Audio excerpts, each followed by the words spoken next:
édition du journal.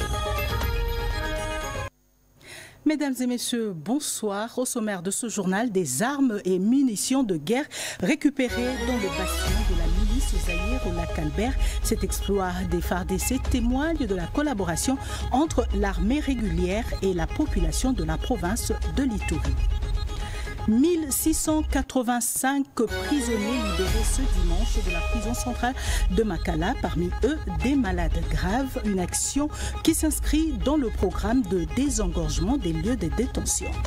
Reconnaître et promouvoir la langue de signes congolais pour l'élever au rang des 5 langues nationales, le gouvernement congolais s'y emploie. Des journées de sensibilisation ont été lancées pour la commémoration de la Semaine internationale des sourds qui coïncide avec la Journée internationale des signes. Mesdames et messieurs, merci d'avoir choisi la RTNC pour vous informer. Tout d'abord, nous allons lire cette ordonnance numéro 24/085 du 21 septembre 2024 portant prorogation de l'état de siège sur une partie du territoire de la République démocratique du Congo. Le président de la République, vu la Constitution telle que modifiée par la loi numéro 11/002 du 20 janvier 2011 portant révision de certains articles de la Constitution de la République démocratique du Congo du 18 février 2006, spécialement en ses articles 61, 69, 79, 85, 144, 145 et 156, alinéa 2. Vu l'ordonnance numéro 22/003 du 7 janvier 2022 fixant les attributions des ministères, vu l'ordonnance 24/0022 du 1er avril portant nomination d'un premier ministre, vu l'ordonnance numéro 24/039 du 28 mai 2024 portant nomination des vice-premiers ministres, ministres d'État, des ministres délégués et des vice-ministres, vu l'arrêté sous Air Constitution 1550 du 6 mai 2021 de la Cour constitutionnelle siégeant en appréciation de la constitutionnalité de l'ordonnance numéro 21/016 du 3 mai 2021 portant mesures d'application de l'état de siège sur une partie du territoire de la République démocratique du Congo, vu la nécessité et l'urgence. Le Conseil de ministres entendu ordonne. Article 1er est prorogé pour une période de 15 jours prenant cours le 24 septembre 2024, l'ordonnance numéro 21/015 du 3 mai 2021, tel que complété à ce jour portant proclamation de l'état de siège sur une partie du territoire de la République démocratique du Congo. Article 2, sont abrogées toutes les dispositions antérieures contraires à la présente ordonnance. Article 3, la première ministre, le vice-premier ministre, ministre de l'Intérieur, Sécurité, Décentralisation et Affaires coutumières, le vice-premier ministre, ministre de la Défense nationale et ancien combattant, ainsi que le ministre d'État, ministre de la Justice et garde de Sceaux sont chargés chacun en ce qui le concerne de l'exécution de la présente ordonnance qui sort ses effets à la date de sa signature. Fait à Kinshasa le 21 septembre 2024, Félix-Antoine Tshisekedi Tshilombo, Judith Suminwa Tuluka, Première ministre, pour cette copie certifiée conforme à l'original. Le cabinet du président de la République pour le directeur de cabinet en mission, Olivier Mondongue Bogado, directeur de cabinet adjoint. 29 armes et plusieurs munitions découvertes dans le bastion de la milice Zaïre, une démonstration de l'armée régulière qui témoigne la collaboration entre les FARDC et la population. Reportage Junior Selemani.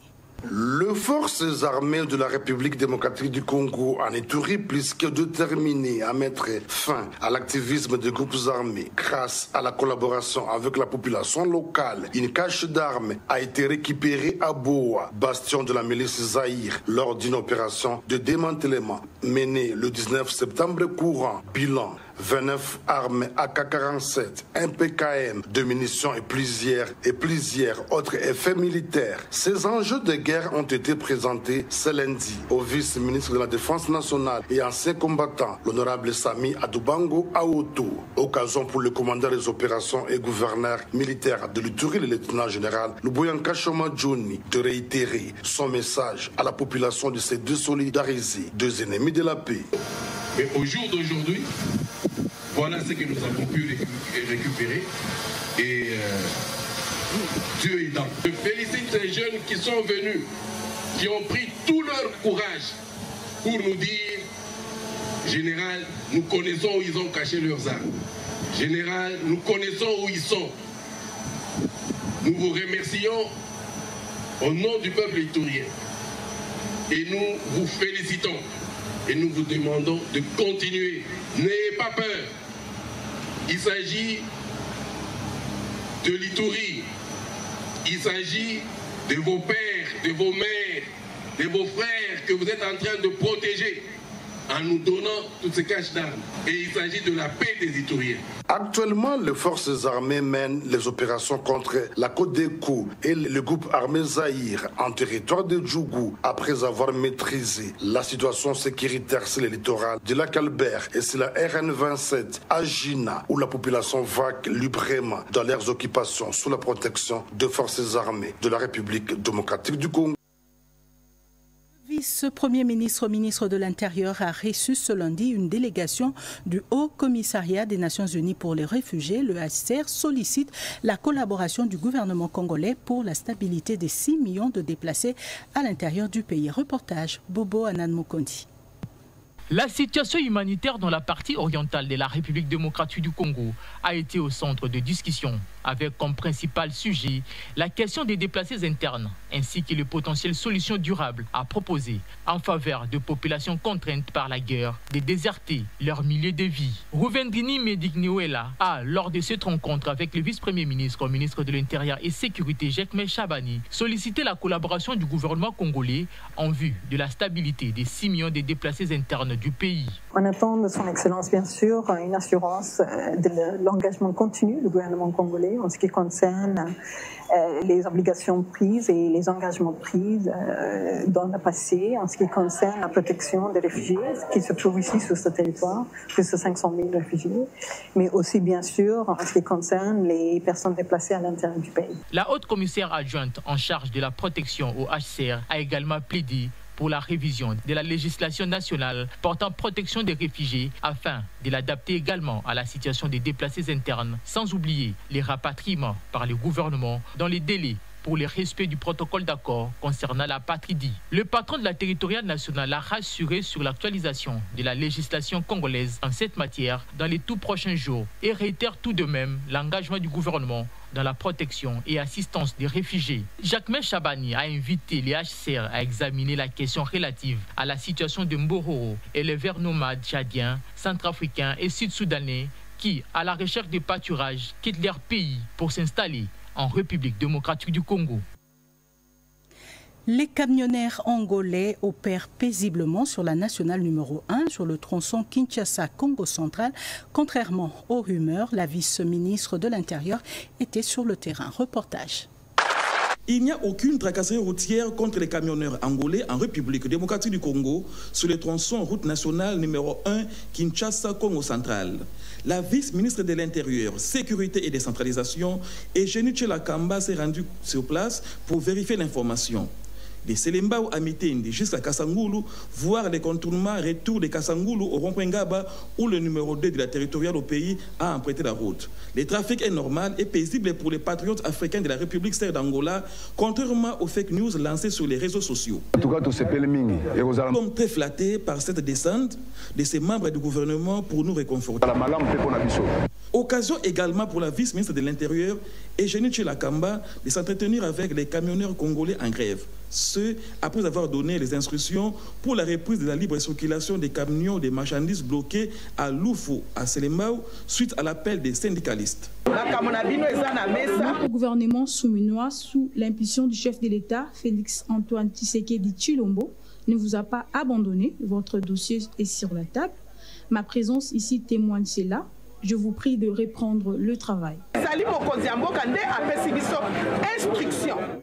Au long de son parcours, la vice-ministre de l'Intérieur, Eugénie Tshilakamba, a désagréablement surpris un sous-chef de la police abandonné par les forces de l'ordre, pourtant censé sécuriser les personnes et les biens. Sur place, elle a placé un cadenas avant de se rendre au commissariat général de la PNC pour la remise des clés. Il y en a 3 d'ailleurs, et voilà, je les mets entre vos mains, mais sous la direction de notre garde web. C'est une journée très chargée pour le numéro 2 de la territoriale qui, sans repos, s'est rendu à Kisenso au lieu d'assassinat d'un motard pour récupérer les informations. La prison centrale de Makala a saigné. L'objectif serait-il en voie d'être atteint? Pour ce week-end, le ministre de la Justice a procédé à la libération de près de 1685 détenus, pour la plupart des malades qui seront pris en charge après leur libération. Témoin de l'événement, Cédric Enina. La plupart un peu affaiblis par la maladie, d'autres réconfortés par la nouvelle de leur libération, ont repris espoir. 1685 détenus de la prison de Makala recouvrent la liberté dans le cadre de la politique des désengorgements ordonnés par les magistrats suprêmes, le chef de l'État Félix-Antoine Tshisekedi, et exécutés à la lettre par le ministre d'État, ministre de la Justice, Constant Moutamba.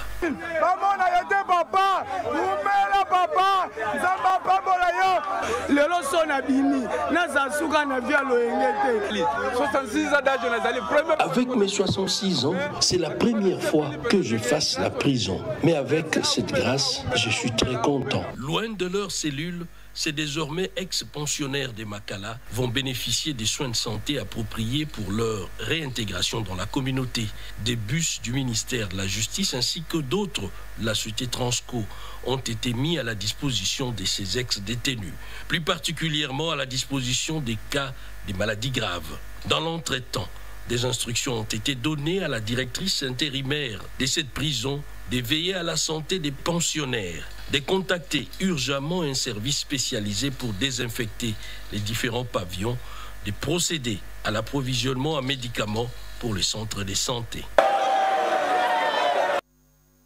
Le 7 octobre prochain s'ouvre à Paris un procès contre l'écrivain franco-camerounais Charles Onana, accusé par le Rwanda.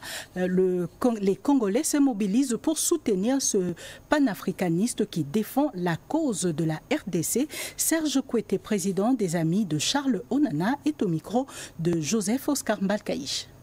Ces organisations qui se présentent comme défenseurs des droits de l'homme, moi, j'aimerais bien, ils sont proches du régime criminel de Paul Kagame. Ce sont eux qui se sentent, comme on dit, qui se sentent mauvais, ces mouches. Nous invitons tout le peuple congolais, toutes les couches confondues, à se mobiliser comme un seul homme pour soutenir cet homme, tant moralement, physiquement, dans tous les aspects de la vie possible. Pourquoi? Charles Onana est un écrivain camerounais. Mais cet homme a bravé la peur. Il a mouillé sa chemise pour ouvrir les yeux des Congolais. Leur dire attention, ne voyez pas le Rwanda, le complot, il est total. C'est un plan bien orchestré depuis des siècles. Au jour d'aujourd'hui, le peuple congolais a compris, grâce aux écrits de Charles Onana, que nous ne pouvons plus blaguer avec la guerre. Vous voyez même les opposants au jour d'aujourd'hui changer leur langage. Ils comprennent que nous avons affaire à un monstre à 1000 têtes.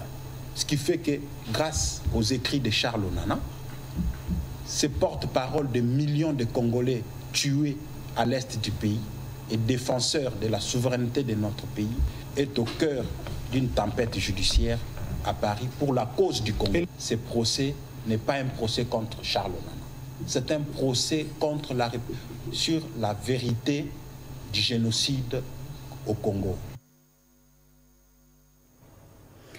Les crimes de guerre commis en RDC, ce sujet et tant d'autres ont été évoqués par le procureur général près la Cour de cassation au cours du 9e séminaire sur la coopération avec les points focaux de la Cour pénale internationale tenu à La Haye, aux Pays-Bas. Autre détail avec Yvette Makoutima. 3 jours pour discuter, examiner et proposer le 9e séminaire sur la coopération avec le point focaux nationaux qui s'est tenu au siège de la Cour pénale internationale CPI à La Haye, aux Pays-Bas, a permis aux 35 représentants de 20 États membres et 6 États non partis au statut des Roms de cerner le contour des missions de la CPI et les travaux jusque-là accomplis par celle-ci.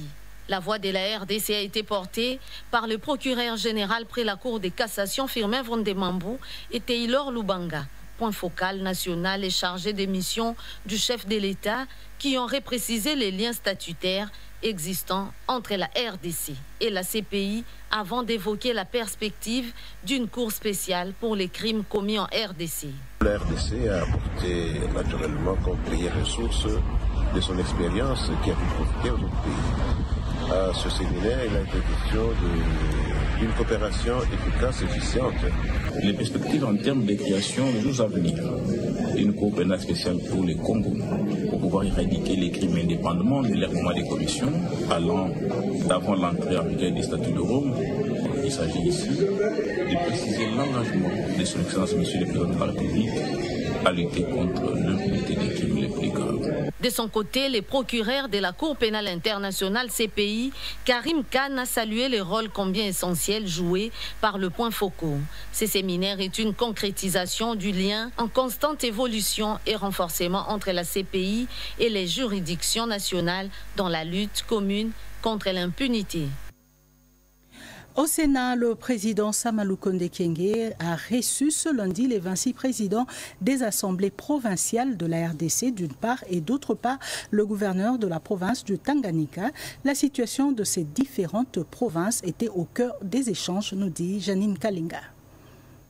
Reçu en première position par le président du Sénat Jean-Michel Samalou Konde Kyenge, le président des assemblées provinciales affirme être venu soumettre au speaker du Sénat le problème auquel sont confrontées leurs assemblées respectives sur l'ensemble du territoire national. Alain Tchousungu Ntumba, président de l'Assemblée provinciale du Kasaï, a fait office de chef de cette délégation. Nous avons le problème de la rétrocession pour nos provinces. C'est de tout ça qu'ils sont venus soumettre à la première institution en termes de préséance au président du Sénat pour qu'il puisse voir tant soit peu comment ça peut être traité à un certain niveau. Nous sortons avec un sentiment de satisfaction parce qu'il a rencontré le problème qu'il connaissait déjà depuis, parce que déjà intéressé ou soit vu par nos sénateurs qui nous accompagnent, que vous voyez. Alors, il a réservé une suite favorable. Il nous a promis qu'à ce niveau, il va continuer à faire le suivi. Pour sa part, le gouverneur de la province du Tanganyika, Christian Kitungwa, a non seulement présenté ses civilités au président de la Chambre des sages, mais aussi il lui a soumis une série de problèmes que connaît sa province. Nous avons brossé plusieurs situations, notamment la situation sécuritaire, la situation économique de la province, ainsi que le projet du corridor qui est un projet phare entre la RDC et la Tanzanie, qui est, c'est-à-dire nous allons essayer de bousculer pour permettre à ce que le Tanganyika puisse s'ouvrir au monde extérieur avec les 3 pays voisins que nous avons, le Burundi, la Tanzanie et la Zambie. Pour rappel, lors de sa prise de fonction, le président du Sénat, Jean-Michel Samalou Konde, avait promis de tout mettre en œuvre pour que le Sénat de cette législature soit très accessible et à l'écoute des provinces. Cette rencontre avec les présidents des assemblées provinciales et le gouverneur du Tanganyika en est une preuve éloquente. La ministre d'État, ministre des Affaires foncières, a instruit les conservateurs des titres immobiliers de Kasavubu d'établir un titre d'1 hectare en faveur du Conseil d'État. Des instructions données au cours d'une réunion avec la délégation du Conseil d'État, les cadres du ministère de l'Urbanisme et Habitat et la délégation des chefs coutumiers. Reportage Eric Kabamba. La ministre d'État, ministre des Affaires foncières Akassia Bandjougou Lambongo, a réuni dans son cabinet de travail jeudi 19 septembre 2024 la délégation du Conseil d'État, les cadres du ministère de l'Urbanisme et Habitat, la délégation des chefs coutumiers. Au menu, les dossiers du cimetière de Kassavougou, précisément le terrain du Conseil d'État qui a été spolié. À tout moment, il y a des gens, des spoliateurs qui arrivent ici. Nous sommes toujours en train de nous défendre et que ça appartient au Conseil d'État.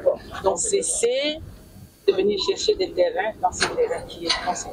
Dans sa prise de parole, la ministre d'État, ministre des Affaires foncières, a rappelé que le cimetière de Kassavougou est un fonds réservé au domaine public de l'État et a martelé que la loi doit être appliquée. Selon les conservateurs de titres immobiliers de Kassavougou, ces problèmes du cimetière qui semblent prendre une allure inutile alors que les choses sont fixées de par des décisions judiciaires et administratives. De cette décision contenue dans l'acte de cession de Safricom, il existe un arrêté ministériel pris par le ministre des Affaires foncières qui répercute la même situation, c'est-à-dire la même superficie. Et Madame la ministre était claire, nous avons reçu l'autorisation d'établir le titre conséquent en fonction de cette superficie en faveur du Conseil d'État qui est un patrimoine de l'État que nous devons sécuriser bien sûr. Le chef de la délégation du Conseil d'État a remercié Akassia Bandjougou Lambongo pour cette décision patriotique et juste en faveur du Conseil d'État. Dès octobre prochain, les travaux de la nouvelle ville de Kinshasa vont commencer dans la commune de Maluku. Le gouverneur Daniel Bumba a fait le déplacement de Maluku hier dimanche pour apprécier le site qui verra sortir des terres des nouveaux centres d'intérêt. Edi Tchala. Dans son programme du gouvernement provincial, le gouverneur Daniel Bumba Lubaki l'avait prévu, l'extension de la ville de Kinshasa. Oui, Kinshasa en a cruellement besoin. La promiscuité, la convergence chaque matin vers la Gombe, les embouteillages qui en résultent, il fallait l'intrépidité pour se lancer dans ce projet. 48 600 hectares constituent l'étendue à lotir dans le voisinage de la zone industrielle de Maluku. Accompagné du coordonnateur du comité stratégique de supervision du projet d'extension de la ville de Kinshasa, des ministres provinciaux, Daniel Bumba est certain de la réalisation du projet. L'érection de la ville, c'est quand même un axe majeur que nous avons dit pendant la campagne. Première phase qui consiste à mettre la mise en place de la zone industrielle, qui commencera déjà le mois d'octobre. Et il y a déjà des effets qui vont se sentir, parce que nous avons dit le programme Kinshasa Ezobonga a pour pilier le programme du chef de l'État qui parle justement de l'emploi, création d'emplois, mais également des villes assainies. Donc ici, il y a quelques axes déjà qui seront très alignés. Vous voyez que dès octobre, il y a 10 000 emplois directs qui vont commencer déjà à se mettre en place. Tous les signaux indiquent que la nouvelle ville de Kinshasa est une urgente nécessité. Et l'engagement visible du gouverneur est une assurance pour la concrétisation de ce projet. Il s'est tenu le week-end à Kinshasa la première séance de travail entre la GECAMIN, ses filières et la SNEL sur les enjeux liés à la fourniture en énergie. La Générale des carrières des mines se veut un acteur clé dans l'amélioration de l'approvisionnement énergétique produit par la SNEL. Reportage Tété Bongunja, Maurice Mbewa. C'est dans le souci de donner des meilleures conditions de fonctionnement à ses partenaires que la direction générale de la GECAMIN a organisé cette première session de travail entre la Générale des carrières des mines SA et ses filiales d'une part et la SNEL SA d'autre part. Pendant plus de 2 heures, les deux parties ont discuté sur les enjeux liés à la fourniture en énergie. Les besoins énergétiques des opérateurs miniers augmentent d'une manière exponentielle, a reconnu Placide Kala, directeur général de la GECAMIN qui tient à la stabilité de l'approvisionnement en énergie. Nous avons eu le temps, avec le DG de la SNEL, de nous l'écouter et de comprendre quels sont les problèmes qui se posent et que nous allons dorénavant commencer à réfléchir ensemble comme une unité à des solutions communes. Nous devons travailler main dans la main pour apporter des solutions durables, a fait savoir Fabrice Lucindé, directeur général de la Société nationale de l'électricité. Nous avons un déficit structurel. La production est inférieure à la demande. Particulièrement aujourd'hui, les opérateurs miniers, surtout ceux qui sont notamment des filières de la GECAMIN, ont besoin d'être rassurés sur les perspectives d'avenir. Ils sont tous dans des programmes d'augmentation de capacité de production. Ils veulent savoir si au niveau de la SNEL, ils vont avoir des réponses concrètes à leurs besoins d'approvisionnement en énergie. C'est un intrant indispensable. Sans énergie, on ne fait pas tourner de machine. Mais aujourd'hui, on voulait, ensemble, avec mon collègue, les DGA de toutes les autres filiales de la GECAMIN, poser sur la table la question de l'approvisionnement en électricité, mais surtout les solutions à court, moyen et long terme. La question d'approvisionnement énergétique demeure un problème réel en RDC. La GECAMIN tient à apporter sa pierre pour l'amélioration de la fourniture. Relocaliser temporairement les milieux carcéraux des enfants, la Première ministre a donné des instructions claires à ce sujet à la ministre des Droits humains. Actuellement, les enfants sont détenus dans des amigos dans des conditions infrahumaines. Le premier président de la Cour de cassation était associé à cette réunion. Reportage Jemima Mougo. Au moment où son gouvernement désengorge les prisons, la chef du gouvernement ouvre un autre front pour s'occuper des conditions carcérales des enfants, en conflit avec la loi. Dans un premier temps, les 5 tribunaux pour enfants de la ville de Kinshasa font partie de cette analyse, conformément aux engagements du président de la République, Félix-Antoine Tshisekedi Tshilombo, à œuvrer pour la restauration d'un état de droit. Les gouvernements prévoient de rétablir les enfants dans leurs conditions normales, c'est-à-dire on va relocaliser temporairement les milieux carcérales, là où se trouvent les enfants, on va les mettre dans de bonnes conditions, on va les nourrir, les envoyer des psychologues et tout, donc il y aura une prise en charge respectable. Associé à cette séance de travail, le premier président de la Cour de cassation tient mordicus à la fin des conditions infrahumaines pour la détention des enfants. C'est une situation urgente qui concerne les droits de ces enfants. Et c'est pour ça que nous sommes venus rencontrer Excellence Madame la Première ministre pour échanger avec elle sur une solution urgente qu'il faut porter à cette question. Comment trouver un endroit où loger ces enfants qui sont en difficulté déjà avec la loi pour les encadrer et voir comment ne pas dupliquer la délinquance. Le gouvernement envisage aussi résoudre la même situation au niveau des provinces dans les prochains jours. La question de la rénovation des infrastructures pénitentiaires pour une bonne administration de la justice juvénile est portée à bras-le-corps par le gouvernement. La mise en œuvre des différentes réformes au sein des institutions de la RDC, l'ANAPI, Agence nationale pour la promotion des investissements, a organisé un séminaire de renforcement des capacités des unités des suivis de cette réforme. C'était sous la direction du directeur général intérimaire Bruno Chibango. Reportage. Renforcement des capacités des unités de suivi des réformes gouvernementales du climat des affaires, l'ANAPI et plus d'une cinquantaine d'experts sont en retraite de 4 jours à Vénus Village dans la commune de Lantsele. Ce séminaire initié par l'Agence nationale pour la promotion des investissements et lancé par son directeur général vise entre autres objectifs de doter ces experts des ministères, services et administrations étatiques, réformateurs des connaissances techniques et outils nécessaires pouvant les aider non seulement à faire un suivi effectif des réformes à charge de leurs ministères et services, mais aussi d'être en mesure de proposer des véritables réformes systémiques et en profondeur. À l'issue de cette formation, nous aurons des véritables experts doublés alors de beaucoup de capacités. Notre pays attend beaucoup d'eux.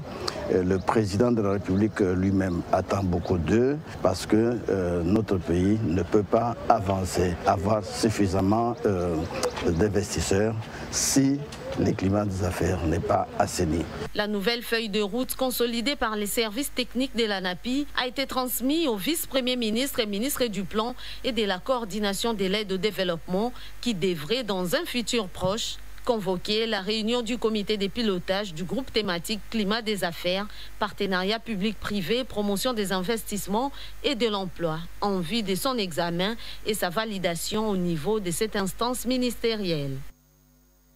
La Commission nationale communication et marketing de la FEC a effectué sa rentrée le week-end dernier.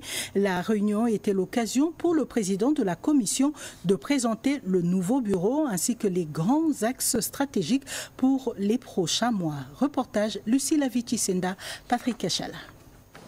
La nouvelle équipe de la Commission de communication et marketing de la Fédération des entreprises du Congo est connue. Elle est composée d'un président et de 3 vice-présidents. Le président Lou Tonzo Lantima sera secondé par M. Feli Balay en charge des imprimeurs. Le marketing, communication et relations publiques ont été confiés à Mme Rita Moutaki et M. Christian Moukendi, lui, sera chargé de l'innovation. Cette équipe de communication de la FEC a échangé avec les chefs d'entreprise du secteur de la communication, membres de la FEC. Ensemble, ils ont convenu de mutualiser les efforts pour davantage sensibiliser et former les nombreux métiers de la communication, non seulement auprès du grand public, mais aussi et surtout auprès des autres organes de la FEC. Nous avons pour mission de faire redynamiser les comités, donner à la FEC beaucoup plus de visibilité et maximiser l'apport de toutes les commissions existantes à la FEC. C'était donc l'occasion pour l'équipe Louto de présenter aussi les grands axes stratégiques pour les prochains mois. Lancement des activités commémoratives de la Semaine internationale des sourds qui coïncide avec la Journée internationale de la langue des signes. En RDC, le gouvernement se déploie pour sensibiliser toutes les parties prenantes à reconnaître et promouvoir la langue de signes pour l'élever au rang de la 5e langue nationale. Reportage Betty Amani. Victimes des stigmatisations, des préjugés et de marginalisation à cause de leur mode de communication avec les personnes entendantes, les personnes sourdes considèrent la langue des signes comme un cadeau du ciel pour briser cette barrière communicationnelle. C'est le sens qu'il faut donner à la célébration de la Journée internationale des langues des signes qui s'étend à la Semaine internationale des sourds. À l'occasion de cette célébration, le ministère en charge des personnes vivant avec handicap et autres personnes vulnérables a sollicité l'implication de toutes les parties prenantes pour favoriser et promouvoir cette langue dans tous les domaines, notamment la santé, l'éducation et la justice, mais aussi de reconnaître cette langue des signes congolais en faisant d'elle une 5e langue nationale à côté des Lingala, Swahili, Kikongo et Chiluba. C'est le secrétaire général au ministère des Personnes vivant avec handicap, représentant la ministre déléguée, qui a donné les go des activités qui ont été placées sous le thème national « Promouvoir l'inclusion par la langue des signes congolais ». Il s'agit de l'engagement du gouvernement à promouvoir la vision sur l'inclusion sociale à travers la langue des signes. Les interventions entendues ont tourné autour de l'importance de cette langue des signes congolais dans plusieurs domaines pour favoriser l'inclusion sociale des sourds. Autre temps fort de cette cérémonie, c'était la présentation du dictionnaire de la langue des signes congolais, outil indispensable pour briser la barrière communicationnelle, et des témoignages des personnes sourdes victimes de violences basées sur le genre dans la société. Et pour terminer, les membres de l'association socio-culturelle Twibunga ont honoré ses filles et fils élevés en dignité. C'était le dimanche à Kinshasa. Rikinzuzilo et Mayawel, Cédric Kenina ont signé son reportage. Une cérémonie haute en couleurs mettant en avant-plan la culture Bahemba, sortie des racines traditionnelles qui écument les territoires de Kongolo et Nyunzu dans les Tanganyika. Moment festif certes, de partage et de pure grâce divine pour l'élévation en dignité de certains membres de l'association culturelle Twibunga. Il y en a qui ont été élus sénateurs, députés nationaux, députés provinciaux, gouverneurs de province. Il fallait exprimer la joie à leur endroit. Ils ont reçu les charges publiques par voie de nomination. Ils ont été vice-premiers ministres, ministres, mandataires publics dans les différentes structures étatiques. Nous les avons conscientisés et ne pas décevoir le chef de l'État qui les a nommés à différents postes de responsabilité. Députés nationaux, provinciaux, sénateurs, gouverneurs de province, bref, ceux qui ont reçu un mandat électif et nominations par ordonnance présidentielle ont reçu les encouragements de toute la communauté, qui du reste n'a pas manqué de remercier le chef de l'État Félix-Antoine Tshisekedi pour ce choix combien judicieux. Au finish, les orphelins réunis du Grand Katanga ont offert un tableau au président du comité directeur des Tubungé, Baudouin Kitenge, en guise de reconnaissance de bienfaits. Par ailleurs, 2 membres du gouvernement central ont été représentés à cette cérémonie. Il s'agit du vice-premier ministre, ministre du Plan, Guylain Nyembo, et le ministre des Ressources hydrauliques, Teddy Luamba. Et c'est la fin de ce journal. Merci de l'avoir suivi. Sylvie Makumbani était à la rédaction. Le prochain rendez-vous d'actualité, c'est tout à l'heure à 23h avec Jemima Mongo. Très bonne suite de programme sur la RTNC.